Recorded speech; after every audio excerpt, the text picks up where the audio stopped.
What's going on, Niner fam? One more time, it's Cowboys and 49ers for in the playoffs. But as you can see, I've got with me one of the greats, Andrew Pasquini. It's going to be a great show. But hey, hit the music. Family, it is Pete Lucas. This is the Niner Fanatic Podcast.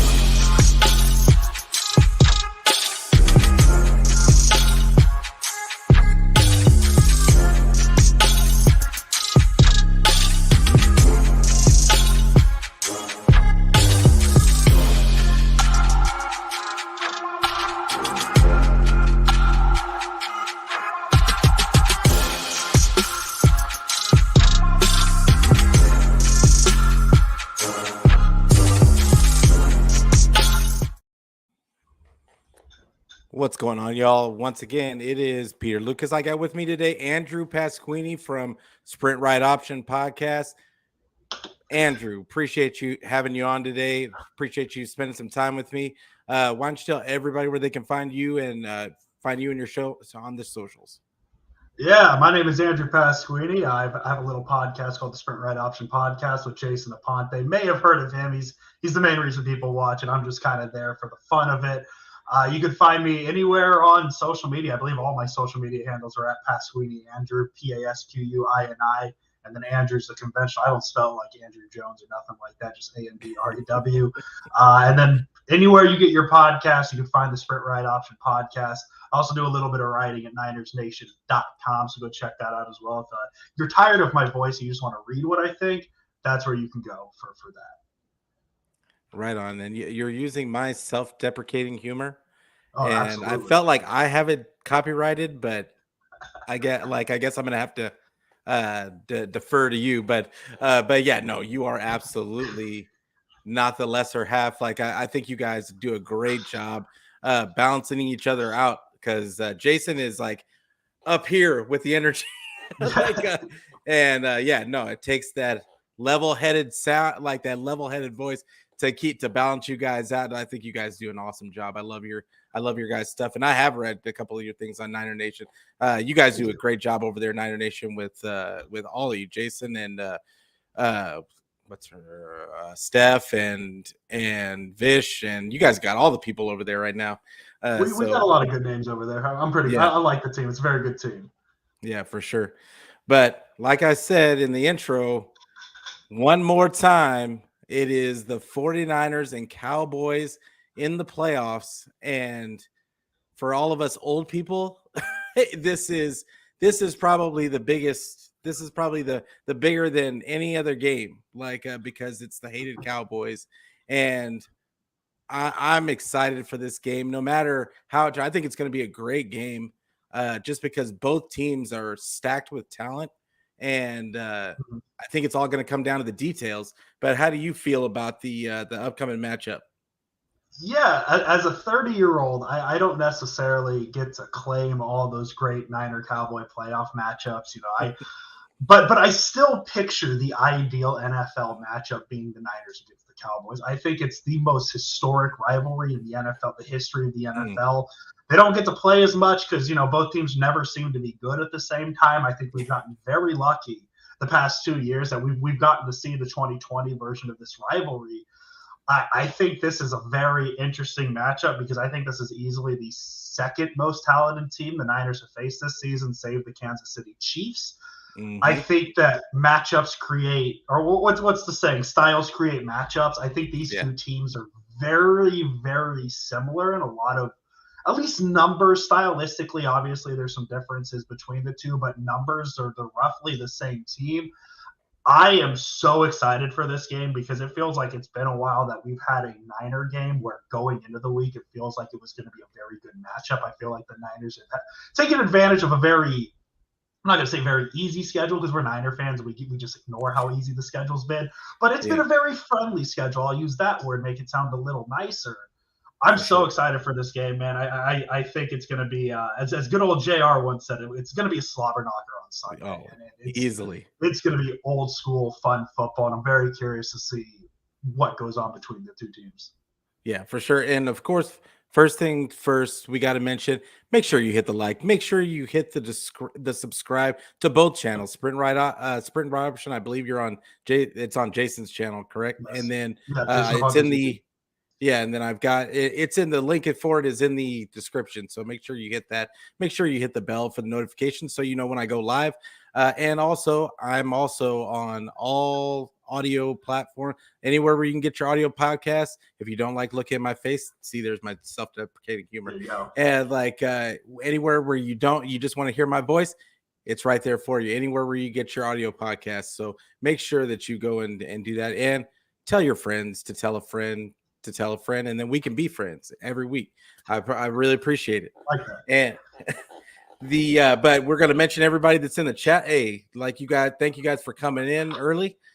We got Bebop and Bang Bang Niner Gang, of course, like starting it off early with the energy. And then Damien, appreciate you coming through, fam. Like always comes through. We got Niner Sickness. Appreciate you, brother. Not give big up to Niner Sickness because he was the one that created the intro. If you love the intro, please give us some feedback on that. I appreciate it. And then we've got we got just a bunch of people saying hi to each other. Oh, No Borders is in here. What's up, Ryan? Appreciate you coming through. Brian Culp was on. I was on. I think it was Ryan's show, and he popped in for a caller as a caller. Like, thanks for coming in, Brian.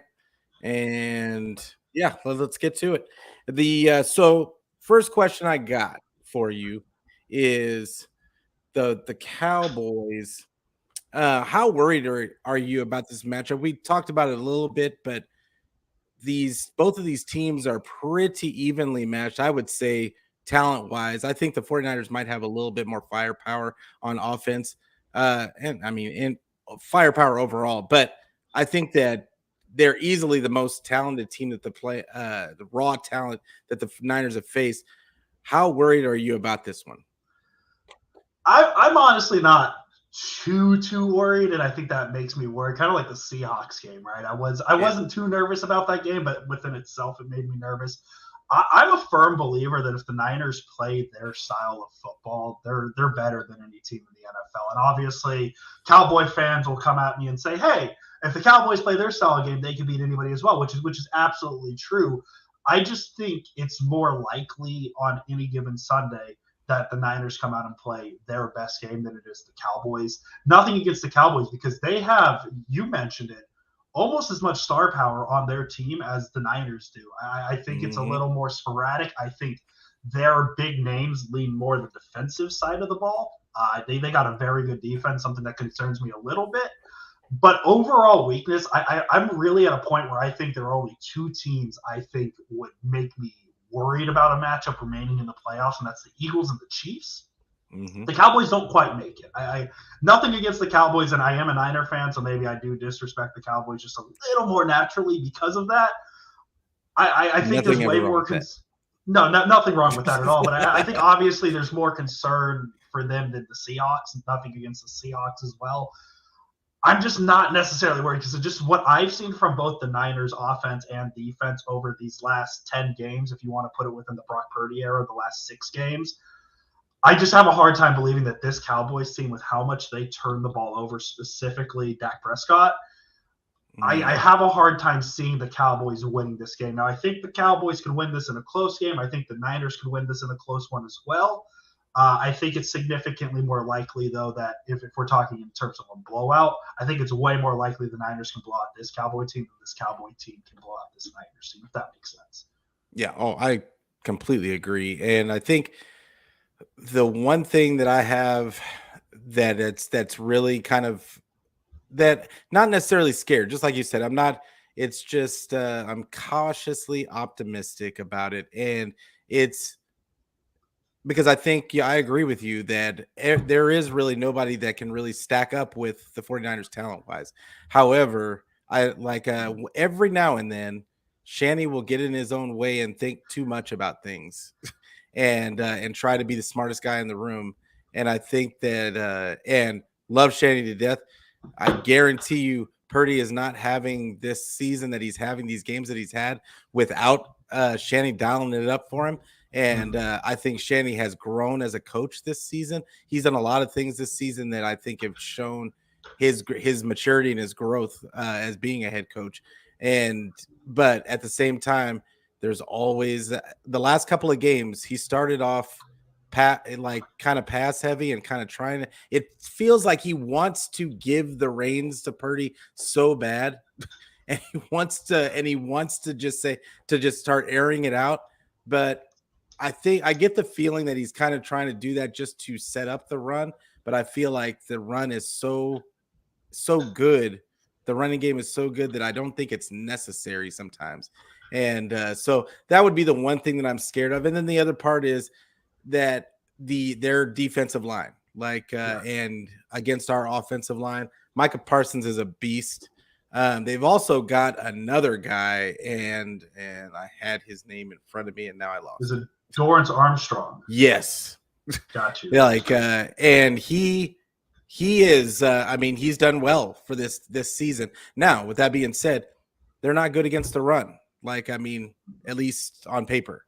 So it'll be interesting to see how Shanny plans that, because neither was the Seahawks. The Seahawks weren't good against the run, and Shanny came out firing with the pass. So it'll be interesting to see the different chess moves. I really think that the 49ers have this team, as far as coach wise, if you're comparing the two.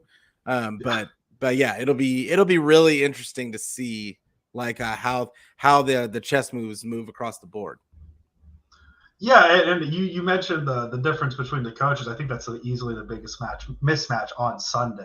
It's going to be Shanahan versus McCarthy, and Niner fans got to see a little bit of what that looked like last season when he calls a draw play with no timeouts and 8 seconds left in the game, and they can't, get to the line in time to spike it. Mike McCarthy, things like that. I expect him to be a little bit better. I don't think he's going to make that level of a mistake, but when it comes down to it, it's Shanahan versus McCarthy, and I think 10 out of 10 times, I think 10 out of 10 people are taking Kyle Shanahan over Mike McCarthy. And yeah, it was definitely interesting to see how the Niners started off that Seahawks game. I think it's going to be a little different, though, in terms of starting with the run, because Seattle isn't good defensively, period.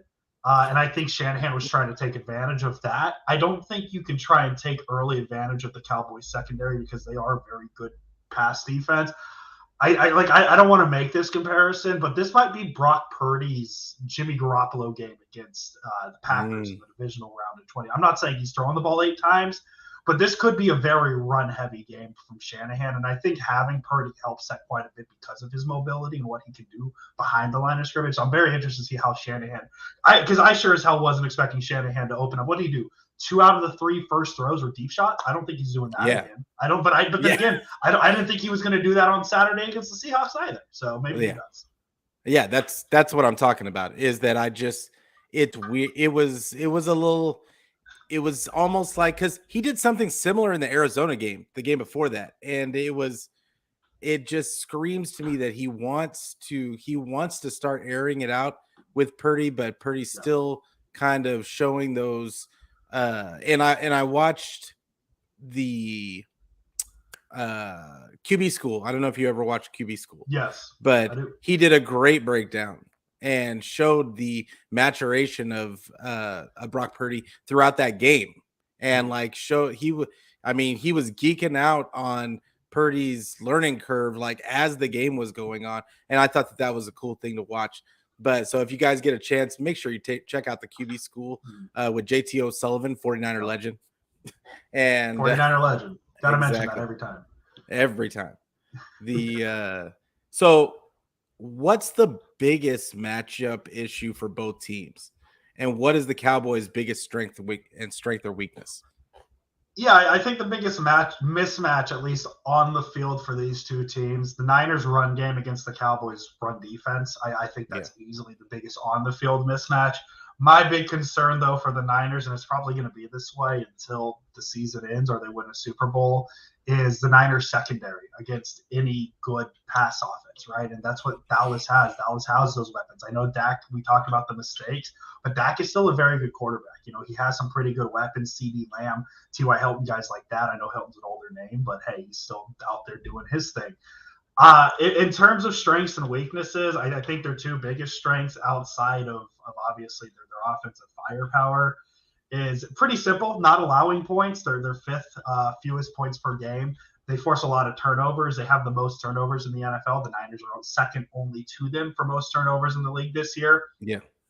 And then maybe not necessarily something that's huge, but it's something that can scare me is the star power. I mean, you look at the names just grazing through the roster. Dak Prescott, Ezekiel Elliott, CeeDee Lamb, Micah Parsons, some older names like DeMarcus Lawrence, Van Der Esch, Diggs, T.Y. Hilton, Anthony Barr. I know the last two aren't what they used to be, but they're names that, hey, they've been good in the past. Maybe they can tap into it in the postseason, see what happens. You never know. In terms of weakness, exactly, veteran experience. Yeah. It's huge. That's huge in the postseason. In terms of weaknesses, Dak's interceptions are going to be a big one. 15 interceptions in only 12 games. He ties Josh Allen, who played 16 games. Their run defense, we mentioned it. I'm sure we'll dive into it. And then I just wrote Ezekiel Elliott. And I'm sure we'll talk about the run game. I really do think, I know his numbers look good, but man, has he regressed very, very hard, and to a point where Tony Pollard's a very good running back. It's just, if you said 3 years ago that the Dallas Cowboys would have a better running back on the roster than Ezekiel Elliott, I would have been very surprised. Yeah. But yet here we are. And Ezekiel Elliott's kind of a forgotten, not forgotten, because obviously he's still putting up numbers. It's just, it's not what it used to be, and I am more afraid, and I know we're going to talk about the running back, so I don't want to tip my hand a little too much, but he's definitely not the most feared running back on this team anymore. And then we'll talk about that. I don't want to spoil too much later. We got to keep the people going, right? For sure. Teasers. But yeah, teasers. I just have Ezekiel Elliott written down as one of the biggest weaknesses of the Cowboys. Yeah, for sure. I've got what's the biggest matchup issue for the biggest matchup issue for the Cowboys in this game against the 49ers. I think it's the defense against I think it's actually D'Amico Ryans versus Dak Prescott, because I think remember last season in this game except it was the division round. I think it was the wild card round, but the last year's game they had D'Amico confused him. He had wide open guys out on the field. He was so worried about the pass rush, and just they had him guessing on where to go with the ball that it's just he looked confused throughout that game. And I'm looking for the same kind of thing, even though this defense is completely different from last year, even though it's got a lot of the same players, the way that they're playing and the way that they get the job done is completely different. They're more turnover dependent, almost dependent on turnovers from time to time. And it's really kind of weird how that flips. And honestly, I don't care how it works, but I almost feel like it's better this way this year's with the turnovers, because turnovers are so deflating for a team and can just hit like body blows. So I feel like that matchup is a huge one. And then for the 49ers, the biggest matchup for me is, like we said, that defensive line against and that defense overall against our running game. I just think that I feel really strongly that Shanny needs to establish that running game and build everything off of that, because like you said, they're big on turnovers. I think they were only a few less than us.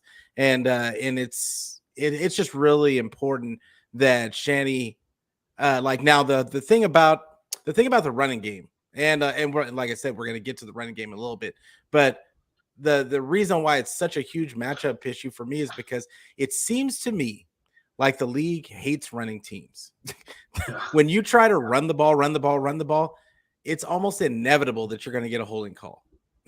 Like they don't like teams to run. They want to see fireworks. They want to see those passing plays, and it's almost, you can almost set your watch to it. The 49ers have been a predominantly run team for the last how many years, at least since Shanny's been here, and it just seems like always we get setbacks, holding calls, even when it doesn't seem like there's a hole there. But yeah, that's the biggest matchup issue for me. And well, like I said, we're going to get into the running game, but the Cowboys' biggest strength, to me, is that defensive line and that pass rush. Mm-hmm. And Purdy is going to be, it's going to be paramount that Purdy gets the ball out quick. That's why I think the run game is so important, to take some of the pressure off of him.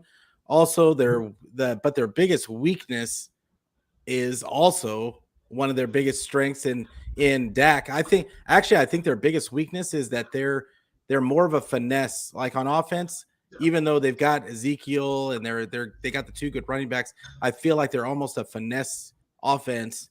And I think there's a huge difference between the wide receivers that the 49ers have faced the last few weeks and CeeDee Lamb and Michael Gallup. Like, I think it's two completely different things. And I don't think that you got DK and Devontae Adams that are bigger receivers that are really good route run, like really good. And it seemed like DK was concentrating on running his routes in this last game, which was huge. Like, but I think that is going to be with Mooney Ward, won't have such a hard time with CeeDee Lamb, just because it's not as physical of a matchup. And so I think that I feel like that's a weakness actually for the Cowboys.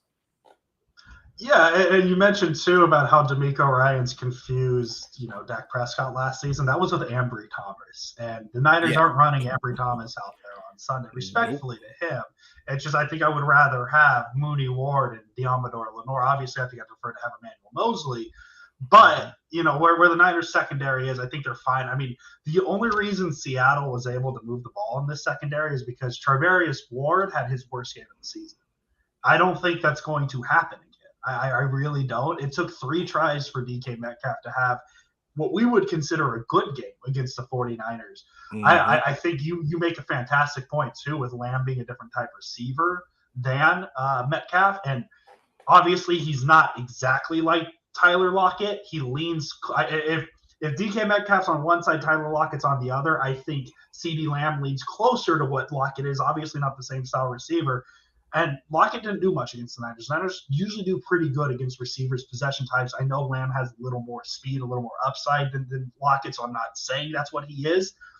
I'm very interested to see how the Niners do against CeeDee Lamb because, once again, we'll talk about receivers, but I think he's the second best receiver the Niners have faced this season. Yeah. I just think it's just a bad matchup for CeeDee Lamb, like in my opinion, because that D'Amico is going to want to play press. And it's going to be, I think it's going to be a little bit harder for him to get off the line with a physical corner like Mooney, but I did want to bring up this. Niners Sickness says, do you think Dak Prescott will give the ball to the referee and not to his center if they're in the same situation as last year? Yeah, I think I'm hoping that he would. I mean, I'm not hoping, but hopefully he would learn from that was just a crazy situation last year. Well, hopefully we don't have to see that down the wire situation on Sunday. True that. It is the playoffs. Yeah, it is the playoffs. But so let's start with the QB comparison. So we talked about Dak a little bit. Has Dak improved since the last time we faced him? And can his O-line really kind of protect him? Because I know they have some injuries along that O-line, but he still has a center. It seemed like they were getting banged up in this last game. Do you think they're going to be ready with I guess it's kind of a short week? Oh man, that's such a good question. I haven't even thought about comparing Dak improving until you asked this question, right? I have a hard time saying that somebody improved when their turnover rate jumped as significantly as Dak Prescott's did. I have a hard time buying in, and this isn't my fault. I'm not questioning Dak Prescott at all. I just have a hard time buying into a quarterback who threw 15 interceptions in 12 games, and that's my concern because Yeah, he played less games. His touchdown percentage was a little lower, but his interception percentage doubled from last season, and that's a big concern for me against this Niners defense because yeah, the secondary it's not at its best from what we've seen it earlier this season, but the one thing that hasn't changed is its ability to force turnovers. So to me, this is like dare I say, a baby Bills matchup if we're thinking that far forward, if the Bills even make it there.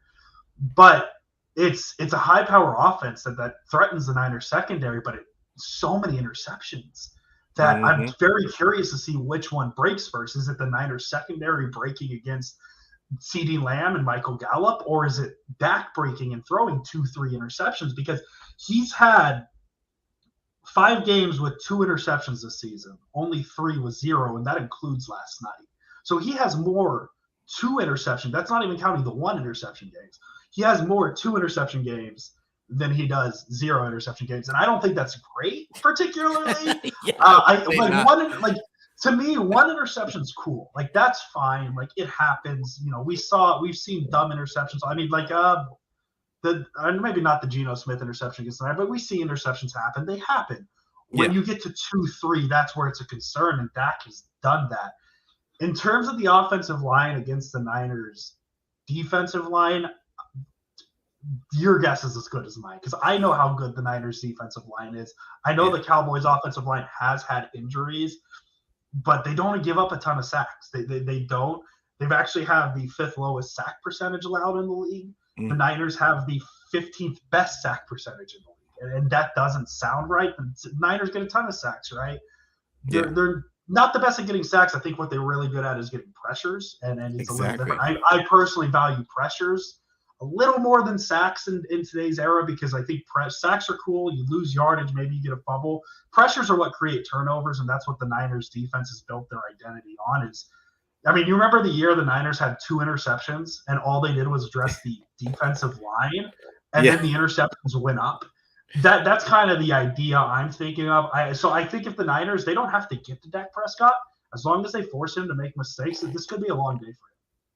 Yeah, I think that Dak is that guy that they want to push and they want to make him great. You see it on ESPN. Not that I really watch ESPN much anymore, but when I do, it seems like they pick a couple of quarterbacks, and it could just be because he's the Cowboy quarterback because you know how much they love America's team.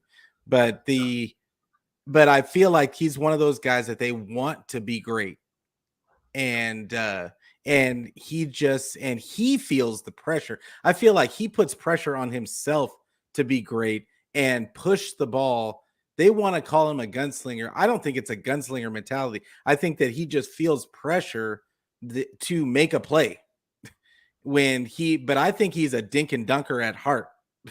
And but when he pressures him, puts the pressure on himself to make those big plays, that's when he gets into trouble.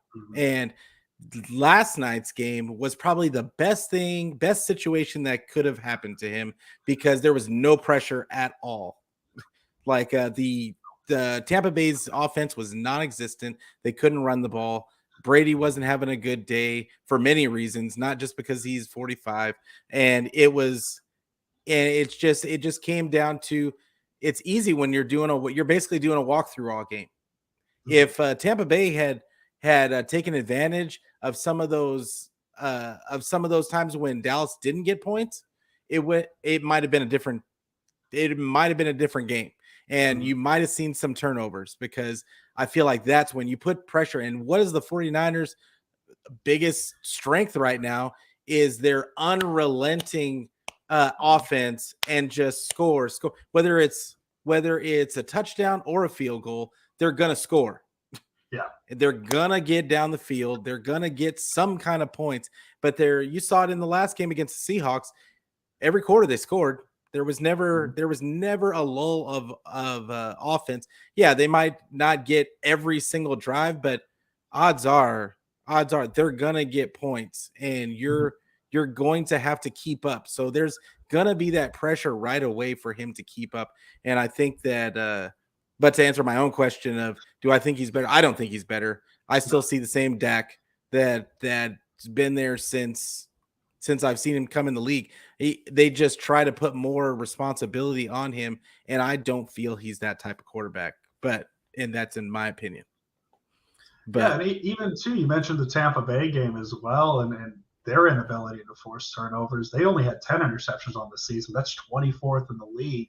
yeah, it's Now he's crazy. facing a Niners defense that has twice as many interceptions. They're tied for number one in the league. And you mentioned the Niners offense. The Buccaneers offense did that all season, where it was very slow starts and then Brady would do Brady thing. I even thought Brady was going to do it last night when he got that first touchdown. Yeah. But he just didn't do it. The Niners offense isn't the Buccaneers offense, and the Niners defense definitely isn't the Buccaneers defense. I think this is going to be significantly harder on Dak Prescott both ways. Yeah, for sure. And his O-line protecting him, like you said, I think that it was a great point that you made about pressures. And the 49ers are going to get pressure. Like that's the thing. And so you're going to have pressure to make a play. Plus, there's going to be pressure in right up the middle in your face. Because I think that with Eric Armstead and Javon Kinlaw, even though they're not getting sacks, that is the one thing that they are really pushing the pocket inward. And it just makes guys uncomfortable. And it's just going to be that's going to be a really interesting matchup all game because people are expecting, with the 49ers defensive line, they expect sacks and they expect big plays on the defensive line. But I think that it's actually better, and it's causing a lot of those turnovers, just like you were talking about. It's causing a lot of those turnover worthy plays because guys just feel the hands next to them. They do this awesome thing where that not every team does, where they're always reaching out towards that. They've always got hands like next to the quarterback, and which caused that fumble with on the seat for the Seahawks last week and or this last weekend. And I think that's like a great technique because I don't see it on every team them do it, but I think that does put a little bit of extra pressure on those quarterbacks. So it's a great aspect of their defensive line. But is this the best defensive line that Purdy has faced in this so far this season? Because I look at, there's a couple of teams that I can think of, but do you think this is the best defensive line he's faced? Well, if you go by the numbers, yes. Only the Eagles had a higher sack percentage this season than the Cowboys, and only the Eagles and Jets had a higher pressure percentage than the Cowboys. And I think that's where a lot of this the turnovers come from. The Cowboys, as I said, number one in the NFL in turnovers. They definitely get at the quarterback. And I think if there's any team that competes with the Niners in terms of how good their pass rush is, it's the Eagles and it's the Cowboys. And the Niners might have to face them in back-to-back weeks. So, yeah, I definitely think this is the best defensive line Brock Purdy has faced. But I'm very excited to see how Brock Purdy looks because something I've been saying since Purdy has taken over and we've seen him a little bit more is I think if you take the literal average of Jimmy Garoppolo's skills and on the other side of that, you take what we think Trey Lance can be. Yeah. I think Brock Purdy is like perfectly in the middle. Is Brock Purdy going to be a guy who's going to scramble and get you 50, 60 rushing yards? Absolutely not. But if you average what Trey Lance is with Jimmy Garoppolo, who just doesn't move in the pocket, the literal average is Purdy. He's not going to run, but he's able to move the pocket. My man is addicted to rolling out to his left when he feels that pressure from behind. His ability to move the pocket, we saw it a little bit against Seattle. So I'm very curious to see what not only this offensive line looks against this Dallas pass rush. I'm very curious to see how aware and how maybe trigger happy Brock Purdy is against this Cowboys pass rush because we've seen him move around the pocket. He's not afraid to do that. Now, is that going to help him against the Cowboys or is it going to hurt him? Because maybe he spins away from Armstrong, but he spins right into Micah Parsons, things like that. So I'm very interested to see how Purdy handles this. And I think that's the fun thing about him being Mr. Irrelevant, because as good as he's been in these past 7 weeks, we still don't know what he looks like really. So it's very exciting to see what he's going to look like. I wish we could see what he looks like against this Cowboys defense in, say, week 12 and not the divisional round, but I'm very excited nonetheless to see what he actually looks like. For sure. I think Purdy is I love the unknown of Purdy because not as much as we talk about traits and upside, sometimes there's the upside is something that can't be quantified, and and I think that that's what we're seeing with Purdy, and it's just he knows how to play ball, and he has things built into his brain that he just reacts, and it's really instinctual. You can just see it. He just does things, and he's not thinking about it. It just happens. And yeah, is it going to necessarily always look great? Probably not. But it's funny because I look at him and I compare him to Russell Wilson when Russell Wilson first came into the league. Mm-hmm. And because to me, it's very similar, except he doesn't have the cannon that Russ had. Yeah. But Russ did the same thing. He would just roll out and run around and try and find an open guy and end up making a clutch play. And but yeah, I can totally see where he would be Trey Lance and Jimmy's love child. It's there. It's just kind of a mixture of the both. But gotta give. And I try every show to give him his kudos, but Brian Greasy, yeah, everybody questioned this man that hire, and I mean, I think you saw it with Jimmy, because it couldn't have. It's the only thing that really changed. Like, I mean, Jimmy barely got any camp reps, and all right, he didn't get any camp reps, and then Brock Purdy, of all people, and it's just he has those guys prepared, and that's the biggest thing is they know the system. Brock Purdy, for him to be a rookie and this to be his first season in the system, which is notoriously hard for guys to pick up the nuances of, and just to go out and it's almost instinctual. Like it's a joy to watch. It's just fun to watch. So not to dive into like football guy terminology, but Brock Purdy definitely has the guy look, right? He looks like he can be that guy. Like a few weeks ago, he was a dude, but now he's a guy. And I like that's where the conversation, and this isn't a conversation I want to have right now, obviously, but there's a reason that there's such a fracture in 49ers Twitter of who's QB1 in 23. Nothing against Lance or anything like that because he hasn't had the opportunity, but I have a hard time imagining he looks as good as what Purdy has. Obviously, we don't know. I'm not trying to make any wide assumptions on that. But, man, it's really hard to imagine seeing Trey Lance do what Purdy has done these past few weeks. Again, I'm not going to make a decision on 2023 yet. I'm very much in 2022. I'm in the moment, too. 2023 now, but you know what I mean.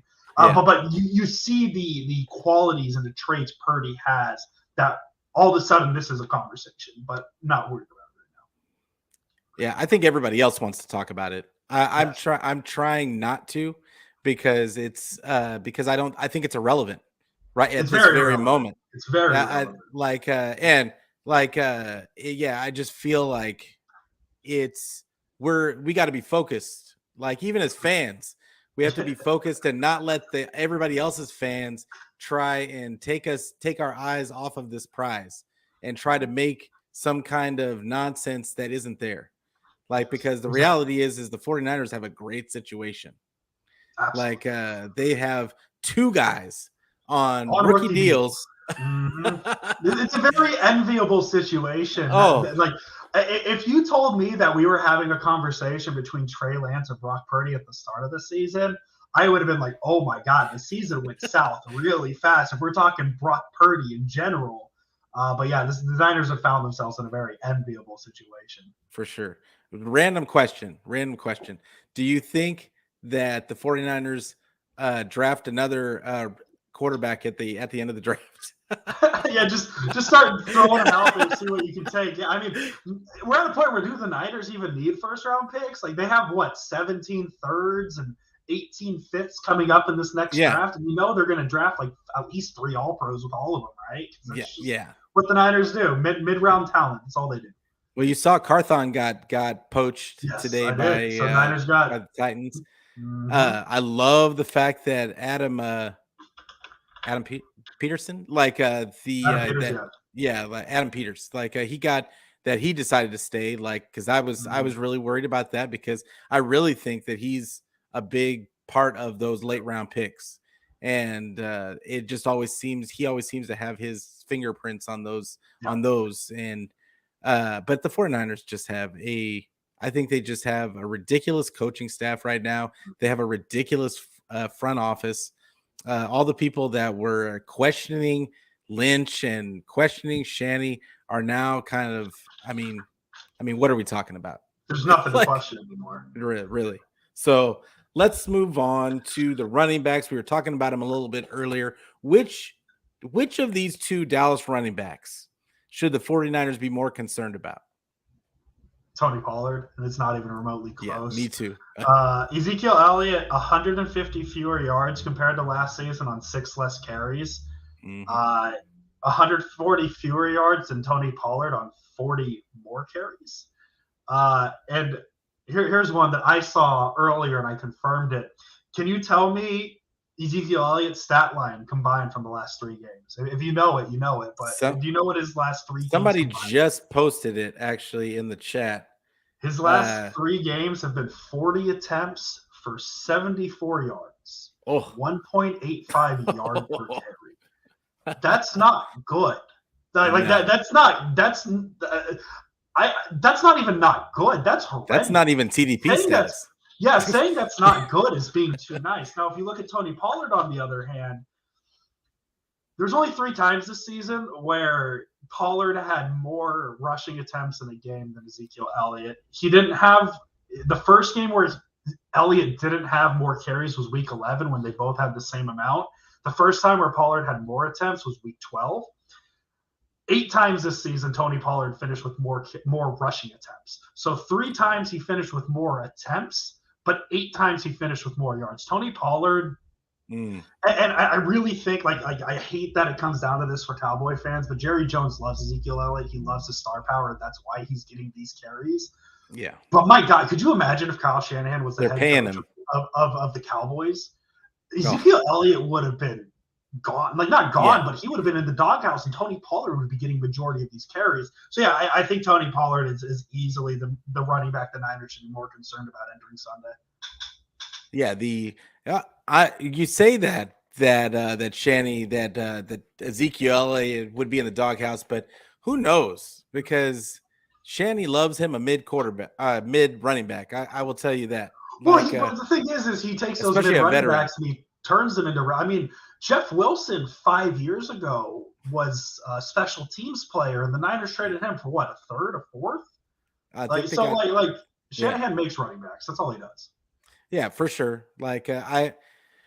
I'm still angry at Shanny for not giving Jordan Mason more carries. But I digress. It's just a little easier to do when you get Christian McCaffrey, though.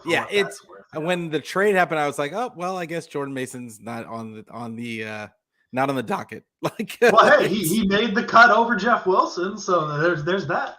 Yeah, well, I mean, they were going to have to pay Jeff Wilson. They're going to have Jordan Mason. I feel like they'll probably bring him back on the cheap next year, and hopefully he can learn how to pass block more so they can take away that excuse. And but it is what it is. But I agree with you. I think that Tony Pollard is just explosive. He's been explosive for years now.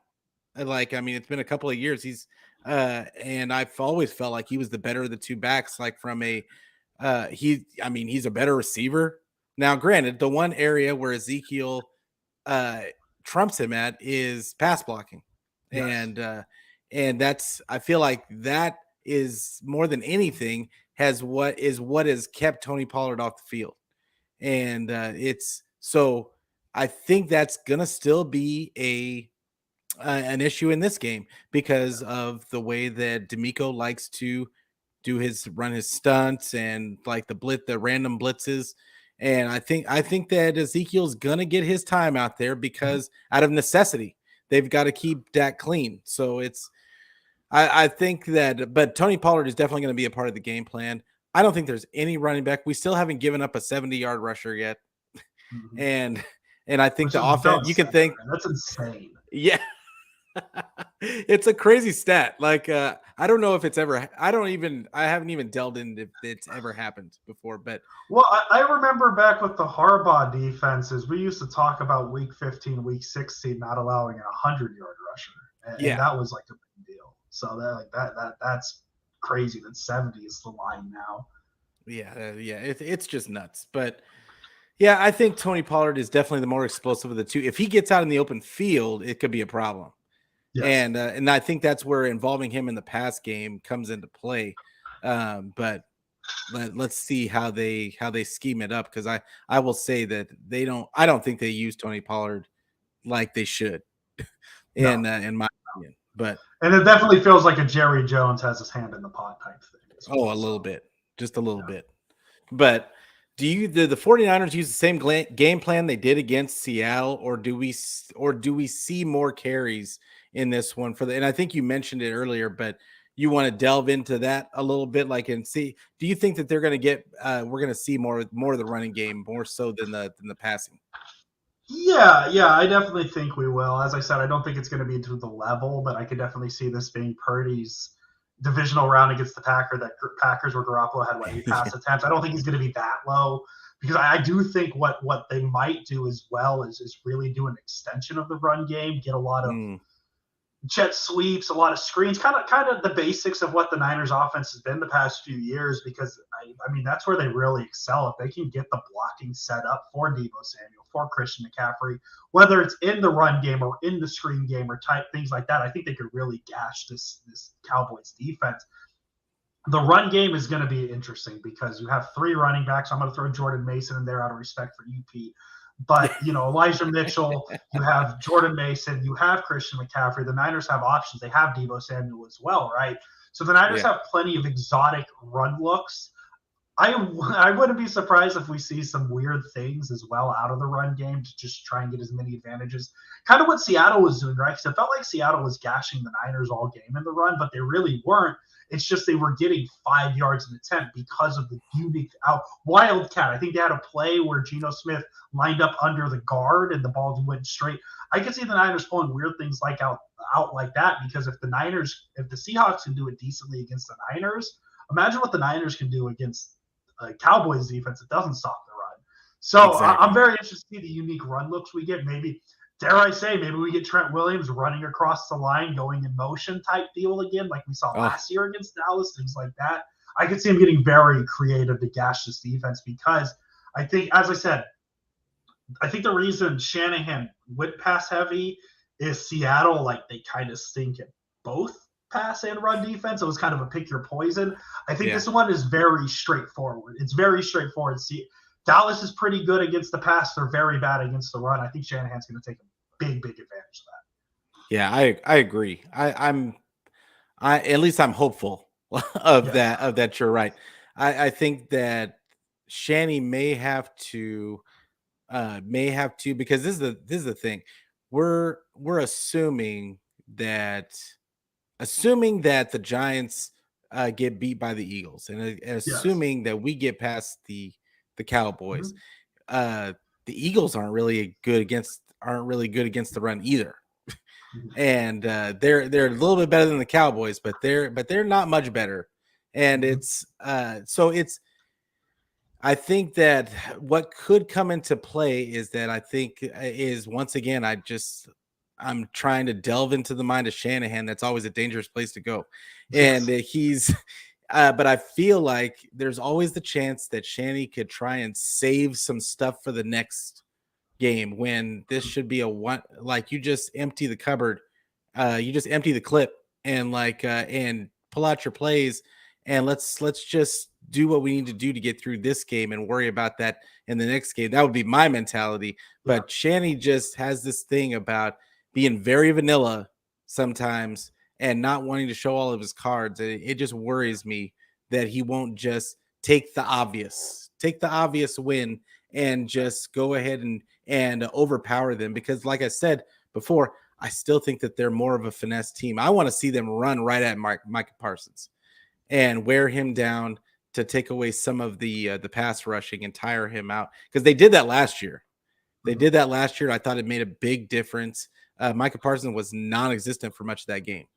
And I just think it's really important that they do that. And hopefully Purdy doesn't even come into play with Shanny's thinking as far as that goes. But as far as the wide receivers, let's talk about some skill positions. Yes.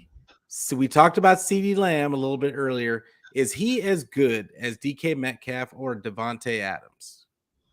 I think he's better than DK. I don't think he's better. I don't think anybody's better than Devontae Adams. I know there's a lot of very talented receivers in the NFL. I just think Devontae Adams is the complete package. He's the gold standard in the NFL for receivers. So I don't think CeeDee Lamb is quite there. But I think CeeDee Lamb is the second best receiver the Niners have faced. I kind of grazed through their schedule this year. I couldn't remember any big, like DeAndre Hopkins, not quite what it used to be. I think CeeDee Lamb's a little better at this point. Yeah. Cooper Kupp wasn't that effective against the Niners, especially the second time around with no Stafford. So I think CeeDee Lamb's the second best receiver. Now, what does that look like? I am going to assume Mooney Ward is going to follow him like he's done against Metcalf and like we've seen previously. But I don't know what that means. So I'm very excited to see what Mooney Ward's going to look like against CeeDee Lamb because I don't think he's necessarily faced anybody with the skill set. He's a little quicker, but I think you're onto something with Metcalf's physicality against Mooney Ward. I think Ward will be better off the jump in press coverage against CeeDee Lamb than he was against Metcalf. So we'll see what it looks like. But yeah, CeeDee Lamb easily the second best receiver I think the Niners have faced this season. Yeah, I think that CeeDee Lamb, I agree with you. I think that CeeDee Lamb is a better overall receiver than DK. And obviously Devontae, I think is the creme de la creme, but it is what, like I said, like I brought up earlier. Yeah, I think that it's a physicality issue because the 49ers like to be physical. They want to put their hands on you. They want to keep hitting you. They want to keep you in front of them, and they want to just keep hitting you, keep putting hands on you until you start getting gator arms and until you start worrying about guys being around. And I think that may come into play in this game because I think that CeeDee Lamb, they're going to move him all over the place. And I don't think that they're going to be able to, they're going to try and keep him away from Mooney Ward as much as possible. But I would say Lenore last game, he ended up on DK a couple of times. And he did a serviceable, he did a good job. Like, I mean, I think that Lenore is still a work in progress. I think that for him to be getting as targeted as much as he does, I don't think it's that bad. I just don't think it's that bad.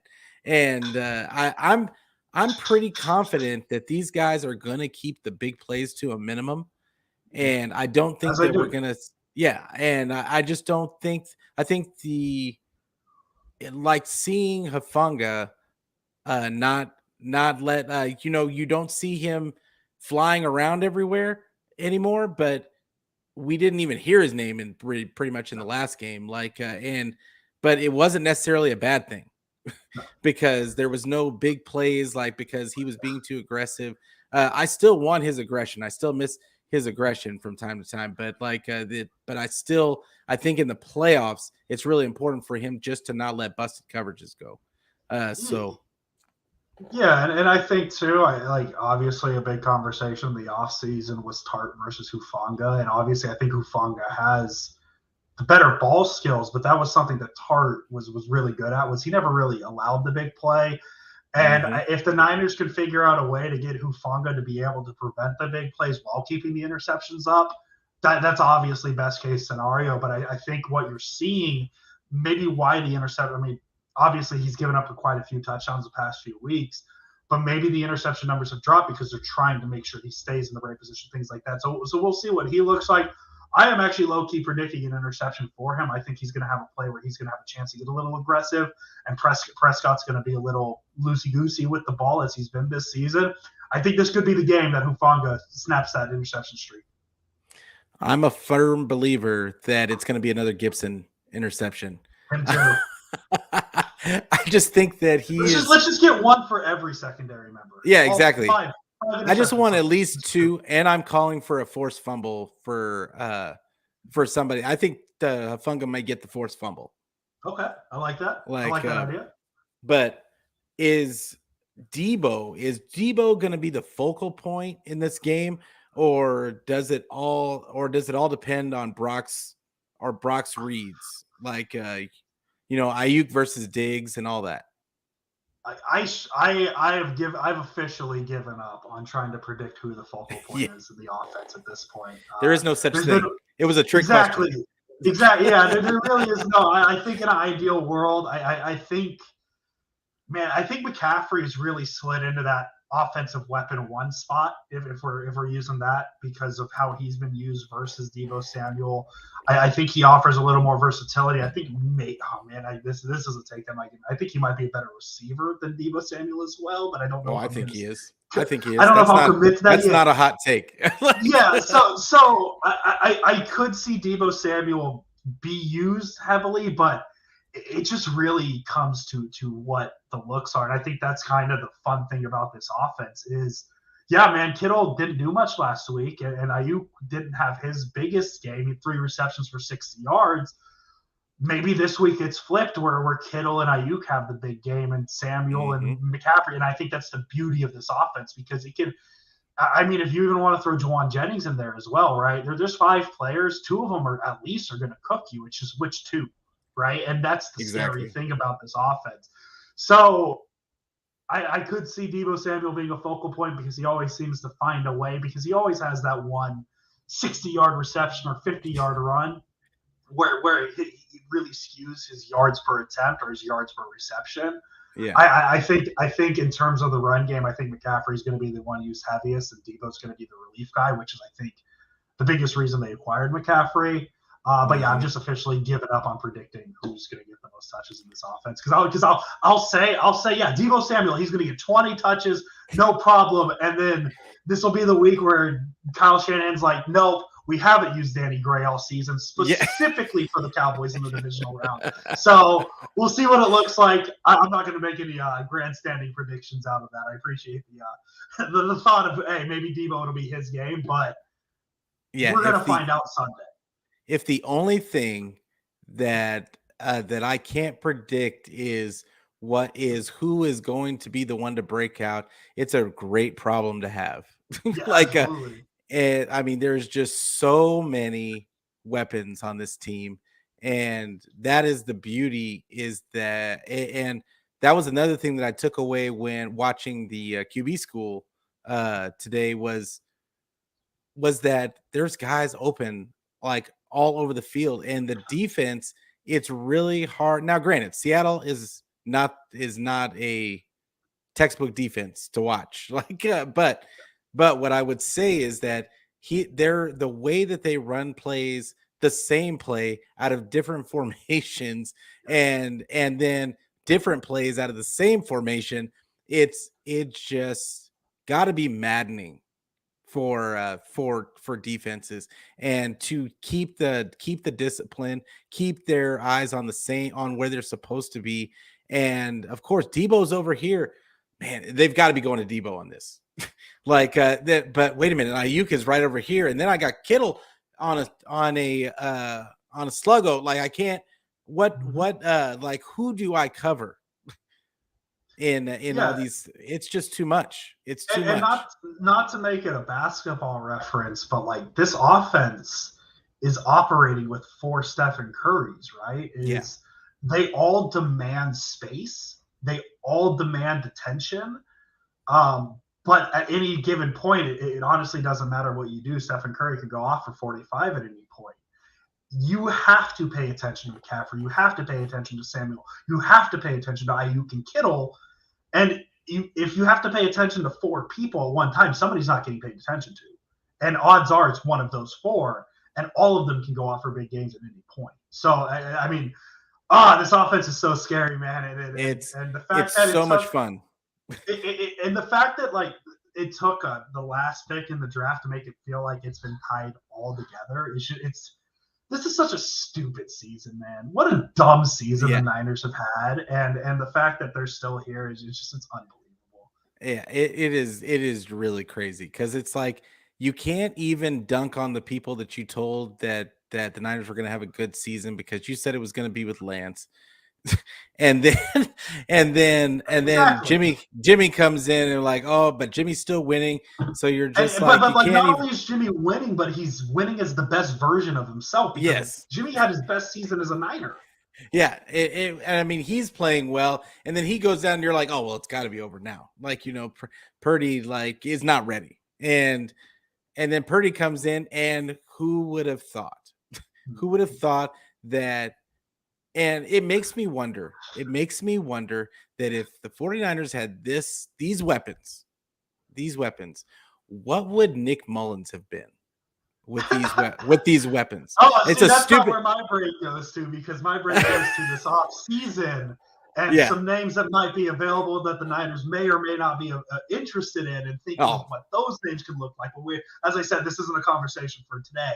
It's yeah. just, it's really like it's unbelievable because Christian McCaffrey, the second he came into the league and the Niners, Shanahan takes over as head coach. It was always the like, I wonder what Christian McCaffrey would look like in this offense. Yeah. And now that we've seen it, like now it's like, okay, let's just start insane. plugging. What does Lamar Jackson look like in this offense? Yeah. Let's find out, right? Like, It's my like God, Madden. fun, right? Yeah. It's like you're just working, like you're on your 5th season of Madden franchise on rookie level. And and you've got all these players on these just playmakers on your squad, and you're just blowing teams out, and that's the way it looks. But Absolutely. it's crazy. But let's get into the defense. We're coming up towards the end, but defense comparison. Who else on this well, we mentioned Armstrong earlier but who else other than Micah Parsons should the 49ers fear? And we talked about Armstrong a little. Is he, because honestly, I haven't watched. I'm in the middle of watching some Cowboy games just to get an idea of what he is, because I see that he's next to Parsons. He's like the next in line for sacks, but I don't know what he is as far as running the like against the run. And I don't know if any of them are good at the run particularly well because they're not very good against the run. But in terms of the pass rushing, I think it's the depth that really scares me because Micah Parsons can kill you, but even if you go past Dorrance Armstrong, you have DeMarcus Lawrence with 6 sacks. You have Dante Fowler with 6 sacks. Mm-hmm. They have a lot of depth, and they have a lot. Like Dante Fowler being your former pass rusher. Yeah, former Rams. Former Ram, former Jaguar. Like the fact that Dante Fowler is your 4th is unbelievable. And in terms of name value, Micah Parsons, DeMarcus Lawrence, Dante Fowler. Name value is absolutely there. Obviously, name value for guys like Charles Omenihu and Samson Ebukam aren't as sexy because they're not as well known, but they're just as good as well, right? So I think it's kind of like the Niners pass rush. I think the depth is what concerns me the most. Micah Parsons is a name you got to be afraid of, but it's kind of like the Niners defensive line. You got to pay attention to Nick Bosa. Don't let anybody else beat you. You got to pay attention to Micah Parsons. Don't let anybody else beat you. So I really think, like, not to just take your answer and take your question and make it an easy answer of all of them, but the depth is really, I don't think there's a specific one that scares me the most. The depth is absolutely there, and I think that's the scariest part about this pass rush. Yeah, I agree. It's the depth. It's the same strength that the 49ers have, like to a different degree. I think it's interesting that Drake Jackson is kind of flashed all season long. He can't even get on the field. No. And it's I think that T.Y. McGill came in and like off the scrap heap and has looked good. Every person that they put, Chris Kasurik, I mean, we love him. Give the man a big guy, and he's going to turn him into a defensive lineman. Like it is, and he's going to be serviceable. He's going to be able to do something. But with them getting Kevin Givens back, with them getting all these guys back, Javon Kinlaw and all these, and Eric Armstead coming in down the stretch of this season, I think it's just huge for their depth and going into this playoff. But like most of the questions that I have for the defense, we've already talked about, but I do want to, so I'm going to throw you a curveball. Which of these defenses has the most turnovers in this game?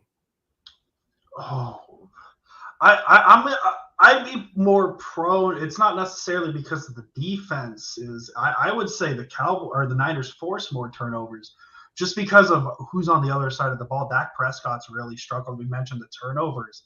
Brock Purdy just doesn't turn the ball over, and I think that's where the difference is who's safer with the ball. It's not necessarily like I love this question and it's a great one, but I think I'm looking at it at the other way is who's safer with the ball.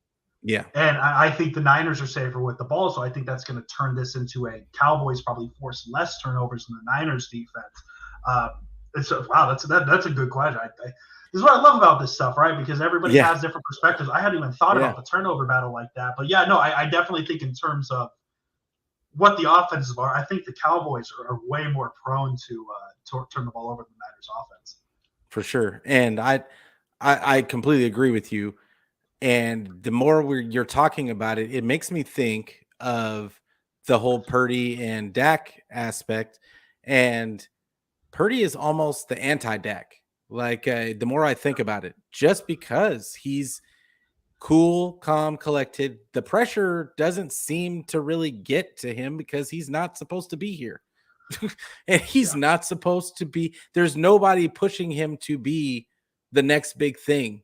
Everybody's just waiting for him to fall. So he's playing with house money every time he goes out, and it's got to infuriate some of these. It's got to infuriate. I think that's going to put even more pressure on Dak, because this 7th round rookie has the potential to outplay him in a division round playoff game. I think that is a fascinating way to look at this game, and it's going to be it's going to be so many storylines. There's so many storylines. So and the NFL just never disappoints as far as that goes. But can I throw out a couple Micah Parsons numbers just really quick? For sure. I think they're very important. Micah Parsons on the season, he took 516 snaps as the right outside linebacker in the Cowboys defense, 278 as the left outside linebacker. So if you flip it, right outside faces the left tackle, so it'd be Trent Williams more often than not. They're not going to do that. Since week 14, the splits have been even wider than that. He's played 262 snaps at right outside linebacker, 55 at left outside. So he's been strictly on the right side of the defense. I would imagine they flip that because I don't know if you want Micah Parsons, but I don't know because they've been grossly consistent with it. 18 snaps at left outside linebacker against the Buccaneers. That was his most since week 13. And before that, it was his most since week 7. He has played very few snaps at the left outside linebacker spot. I don't know. I don't know if this is the time to flip him back because they seem to make him very natural with that right outside linebacker spot. I don't know if this is the time to flip it. I know the matchup's very friendly on the other side. I'm interested to see how they align Micah Parsons on Sunday. I think that's the thing I'm most intrigued to see what the Cowboys do on Sunday. I just don't think they have a choice. I don't think they have a choice either. Because you don't want him. You don't want to negate your talent by putting him up against Trent Williams. And granted, he's probably gonna get some wins here and there, but you want consistent pressure. And McGlinchey, while McGlinchey has been playing well the last couple of games, I still would take that matchup over. And I think that they're going to do what they did against the Bucs too. You saw them line him up in the middle a couple of times, and I think they're going to move him all over the place. But I do think that they're going to try and keep him against McGlinchey. It doesn't make any sense to put him against Trent Williams. Trent Williams is just going to ragdoll him. No, it definitely doesn't. But I think that my thought is just he's been on the right side so much more in recent weeks. Yeah, I think it would be an interesting change to have in this circumstance. So I'm curious to see what it looks like. I think common sense tells you, I think they're going to rather him face McGlinchey than Williams. I'm curious to see what ends up happening. Yeah, me too. I can't wait. I can't wait to see it. And honestly, if they did that, I mean, please do keep him going against Trent Williams all game. That plays into the 49ers hands. So, I mean, I'm all about that. matchup. And yeah, Mike Parsons, like I said, he's gonna win here and there. It's gonna happen, no matter who he's going against. But yeah, I would, if I'm the defensive coordinator, I'm throwing a sacrificial lamb on Trent Williams' side, and just like, hey, do your best, man. Well, the thing is their sacrificial lambs are Dorrance Armstrong, DeMarcus Lawrence, and Dante Fowler. So like that's not too bad to go off of. True, exactly. So yeah, it'll be really interesting. I'm sure there's going to be a lot of things that these coaches are pulling out of their bags, like that we haven't seen, because that's what the playoffs is. The coaches make it all about the matchups, and you see a lot of guys. Sometimes it's a good thing, sometimes it's a detriment because they go away from what's actually them, and they'll be quick if they do go away and put him on the right side or the left side. Am I right? Yeah, left side, and he doesn't have a good game. They'll be saying, well, they should have just kept him at the right side. Yeah, exactly. Like, why'd they do that? I get confused all the time at that the right faces the left and the left faces. Trust me, I get confused on that all the time. So don't worry about that. Yeah, for sure. But score prediction. What do you it's kind of an early this early in the week, it's kind of early to be because we got to hear about all the injuries. I know that they have an injury to their safety curse. Yes. And I know that's one of them. That's a big one. And then I know a couple of their offensive linemen were kind of dinged up. So, but as of right now, what do you think your score prediction is going to be for this game? I'm going to lean probably a 49ers one possession win, like 27-20, because I think Dallas will be able to move the ball on this defense. I think the Niners defense has shown they can get not scored on a lot, but I think 20 points is the most this defense is capable of allowing at this point. I know they allowed 23 against the Seahawks, but Janoris Jenkins was on the field. Second stringers were all on the field when that last score came in. Yeah. So that's 17 points on the Niners' actual defense. Exactly. I'm going to keep 27-20. I'll probably change that here and there, but I think the one possession game, I think that's the likeliest scenario out of this. Yeah, I've got it 30 to I'm going to go 30-20. I'm going to go also 30-20. That 20 is the magic number to me. I just feel like that's the limit that this defense is going to give up. But I think that it is going to be with those weapons. I think CeeDee Lamb is going to get something because they're going to move him all over the place, and they're going to put him in the slot. And they're going to do it because they almost used to have to predominantly put him in the slot in years past. So I think that they're going to kind of go back to that and try to move him away from Mooney Ward. I think that they're going to get at least one fluke touchdown because that seems to be the norm at this point. So yeah, I'm going to go 31-20.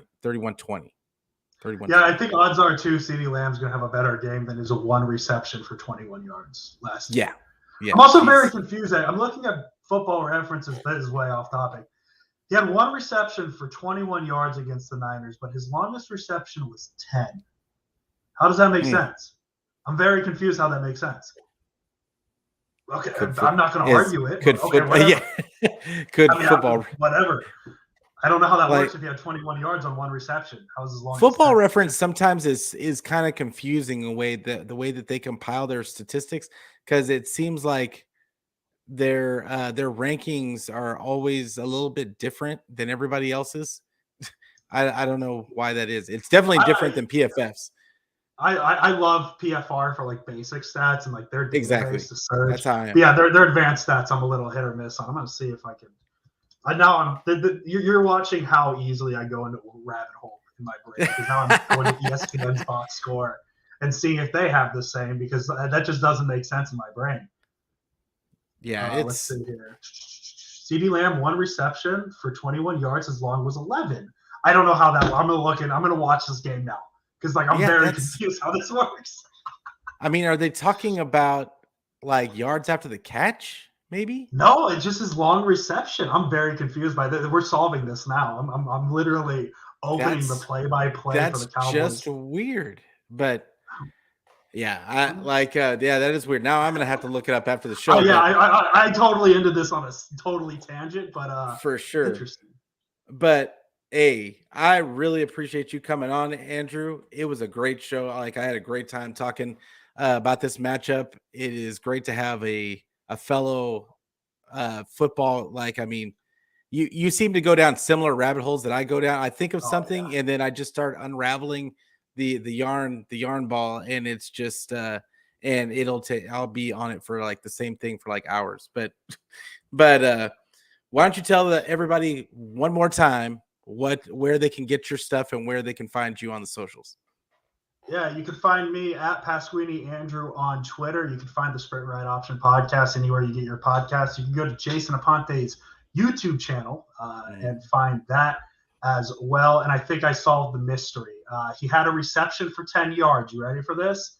Uh-huh. And then there was the play. I don't remember this play, but 1st and 10, down 6 at the end of the game. Prescott completed a pass to Wilson, who lateraled it to Lamb for Oh my 11 God. yards. So that counts as receiving yards, but it doesn't count as a reception. So there you go. We solved the CeeDee Lamb mystery. Wow. There you go. So everybody's right. Like Yes. even though it looked like it was going to be an error, everybody's still right. Everybody was right. I was very confused how that even worked, but we figured it out. But now, next time you see something like that, you'll know right after. We'll know. I bet you it was a lateral.